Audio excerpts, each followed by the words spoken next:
What's going on, guys? Welcome back to the channel.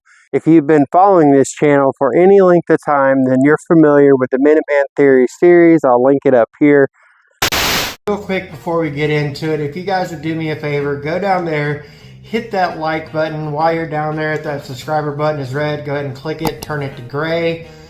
And then while you're down there doing both of those things, go down to the description box and check the links to all of the affiliates: Exfil Enterprises, Prepared Citizens Training Group, Modern Frontiersmen, LA Police Gear, Jace Medical, and the Ghillie Dude. If you need some training, some medical gear, or regular gear, other gear such as ghillie hoods, viper hoods, custom leather work, whatever you're going to be spending the money anyways, use the links and the discount codes down below. Save yourself some money and support those that support the channel. I really appreciate it. In which we talked about theories and philosophy of use and setting up your SOPs for different aspects of the Minuteman movement, right?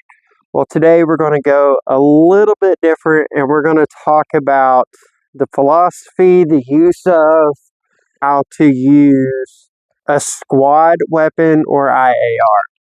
The first thing that we have to remember is that in this hypothetical situation, shit's hit the fan, dragon and bear soldiers have parachuted in, whatever the case may be, we as Minutemen are going to be acting more as a guerrilla force than we are as a special unit within the military.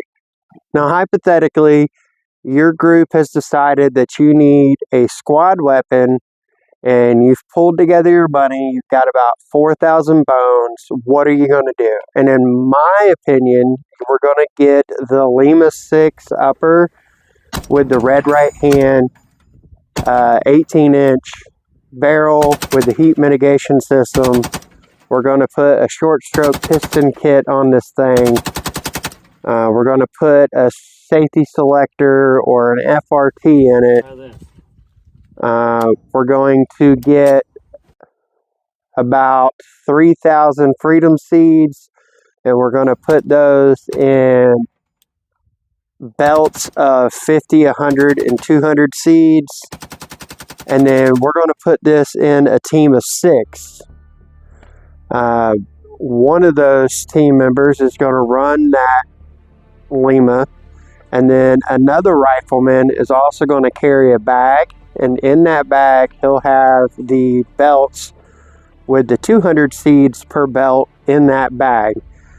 The gunner guy is going to be carrying the 100 seed belts with him.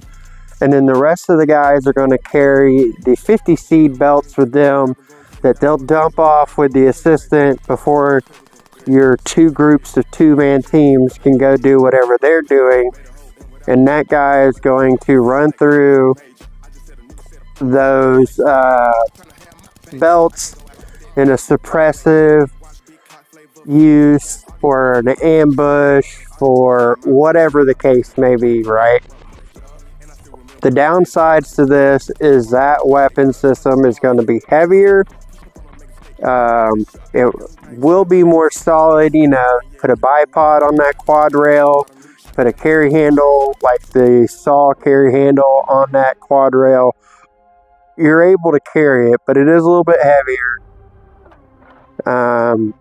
And it does require linked freedom seeds, right? The upside is with that 18-inch barrel, 55 grain, which is super cheap, can reach out to about 850 yards effectively, and you're getting around 3,000 foot per second on that 55 grain. So it's cheap enough to feed, especially as a group that's compiling money can feed it.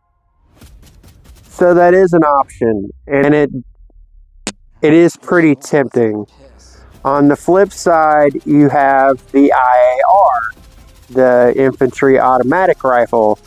It may be easier to come together as a group and say, all right, guys, we all need to agree that we're going to be running 77 grain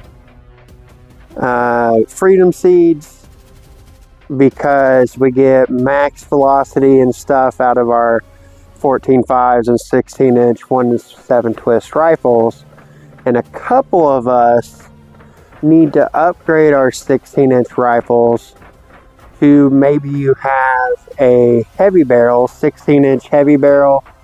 The way my 16 is about to go to, I have a 16-inch mid-length heavy barrel from Ballistics Advantage that I'm going to put on my 16-inch rifle. I'm also going to put a mid-length short stroke piston kit on that rifle, and then I'm going to put a safety selector on there so that I have the capability to run in semi-auto the majority of the time, but when the time is needed for suppression so that we can bound out for ambushes, for whatever the case may be that you need to run full semi-auto. And you have a couple of guys. Everybody has agreed to run the same weight freedom seeds. Everybody agrees to run a couple of extra 30 or 40 round mags, or maybe a couple of 60 round drums. You're still going to be split off in groups of 2, right? So someone can be feeding the IAR person, and then your team leader or whoever is to saying, hey, you need to take your extra mags over to Junior, and you need to take your extra mags over to Ray.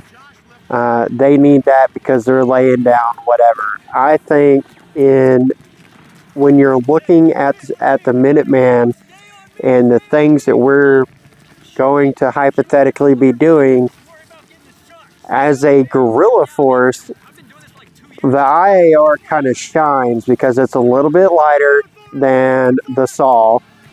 It's a lot lighter than the SAW. You have the ability to run 30 round mags, 40 round mags, 60 round drums, 100 round drums, whatever you need to be, whatever you have the capacity of carrying with you and what your group decides that they're going to carry with them. You have more than one for the same amount of money. You have more IARs that you would for the same amount of money as the LMG, so you can have more people using it. And even the guys who don't have the heavy barrels, if they so choose, could still put in a super selector or the safety selector or the FRT or whatever and join in smaller bursts. Obviously, you're not going to want to get crazy because heat does happen, and it could potentially put those rifles out of use if they've shot too long. That's why we're building special purpose IARs, right? So that's kind of where my mind goes when I'm thinking of the LMG versus the IAR. And how we would set it up. I would love to have both. I'm working on having one. So what are your guys' opinion on the LMG versus the IAR in a squad role for your group, your team, your mag, whatever? And then more importantly, I'd like you guys to share this video to your group, your team, your mag, whatever. Everyone watch it, and then y'all get together and discuss these specific applications and how they can apply to your group, how you guys are going to do it, set up your SOPs. Are a couple of you going to run IRs? Are you all going to pull together and buy one LMG and just commit to stockpiling 55 grain freedom seeds so that you can run the thing? There are pros and cons to both and upsides and downsides to both, right? But I'm really interested to hear what you guys think about it. So make sure you leave me a comment down below letting me know what you think about it and how your team is planning on utilizing one of these systems. Are you even planning on utilizing one of these systems? And while you're down there, make sure you hit the like button, make sure you hit the subscribe button, and make sure you check the description for the links to all the affiliates. And that's really all I got for you guys today. Just a quick little video on the theory and philosophy behind the systems, behind the LMG and the IAR, and how I think they're going to be used in the hypothetical scenarios that we've been talking about. Alright guys, that's really all I got for you. Until next time, stay ready so you ain't gotta get ready. So you ain't gonna get